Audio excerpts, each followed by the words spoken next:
2 മുട്ട അത് പുഴുങ്ങാൻ വേണ്ടിയിട്ട് വയ്ക്കുക. കുക്കറിലാണ് കേട്ടോ ഇട്ടിട്ടുള്ളത്. അത് തിളച്ച് വരുന്ന നേരം കൊണ്ട് പുട്ടിൻ്റെ പൊടി ഒരു അരമണിക്കൂർ മുമ്പ് ഇവിടെ നനച്ച് വെച്ചിട്ടുണ്ട്.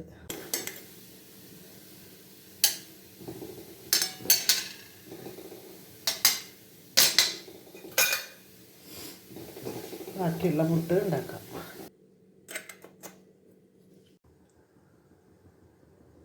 രണ്ട് സബോള നീളത്തിൽ അരിഞ്ഞെടുക്കട്ടോ.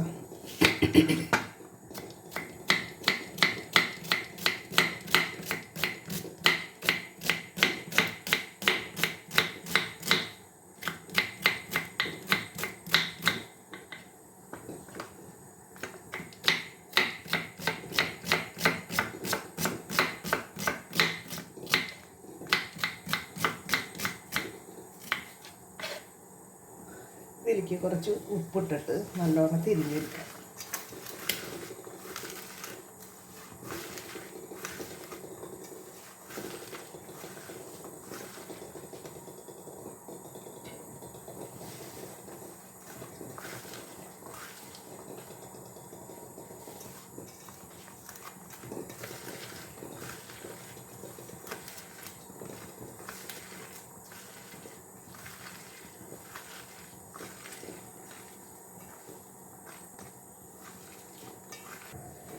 ഇത് നല്ലോണം പിഴിഞ്ഞ് കഴിയുമ്പോൾ നമുക്കിത് ഇതിലത്തെ വെള്ളം കൊണ്ട് പീച്ച് കളയാം.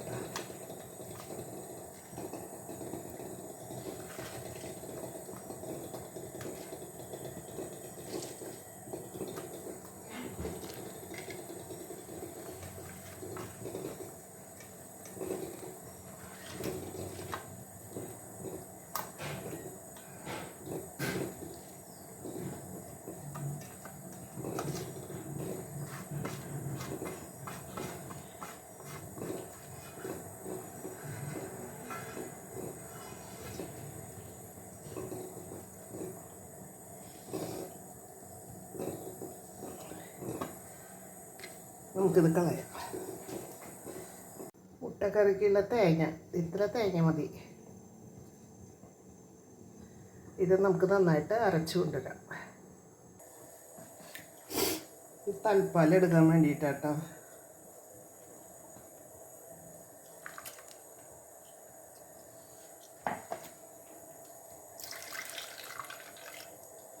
ഇത് വീണ്ടും നല്ല പേസ്റ്റ് പോലെ അരയ്ക്കാം.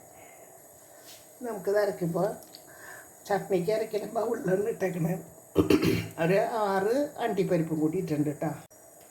നമ്മൾ അരിഞ്ഞ് വെച്ചാൽ സബോള, വേപ്പില, പച്ചമുളക്, വെളുത്തുള്ളി അരച്ചതാട്ടോ. ഇഞ്ചിയും അരച്ച് വെച്ചേക്കുന്നതാണ് ഫ്രിഡ്ജിൽ.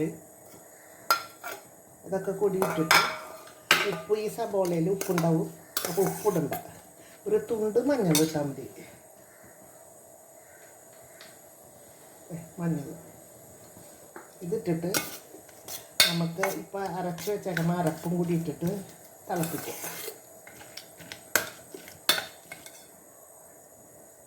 അരപ്പിട്ടാ ഇതിൻ്റെ അടപ്പത്ത് വെച്ചിട്ട് ഇത് ഇളക്കി അടപ്പത്ത് വയ്ക്കാം. ബൗള് കഴുകി കുറച്ച് വെള്ളം ഒഴിക്കുന്നുണ്ട് കേട്ടോ. ഇതിന് നമുക്ക് രണ്ടാമത്തെ കുറ്റി പുട്ടും എന്ത് വന്നിട്ടുണ്ട്. നമുക്കത് ഇറക്കി വയ്ക്കാം. അടുപ്പത്തേക്ക് നമുക്ക് ഈ കറി കയറ്റി വയ്ക്കാം.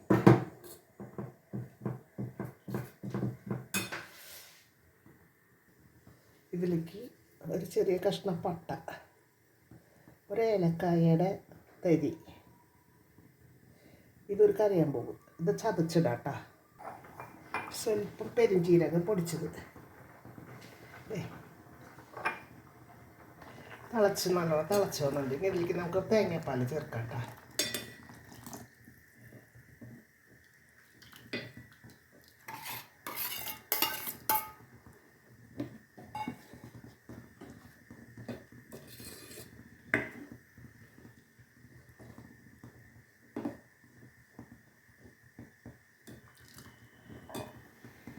തിളച്ച് വരുമ്പോൾ ഇറക്കി വെച്ചിട്ട് നമുക്ക് ഉള്ളി കാച്ചാൻ നോക്കാം. പാൻ അടുപ്പത്ത് വെച്ച് വെളിച്ചെണ്ണ വയ്ക്കുക. താളിക്കാനായിട്ട്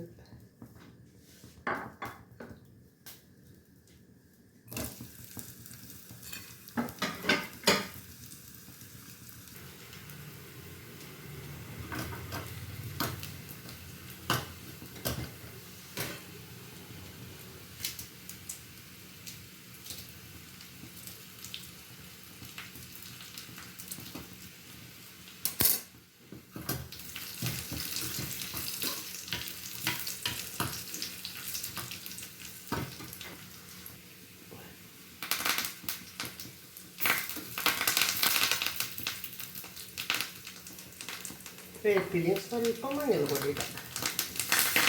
തീ ഓഫാക്കാം.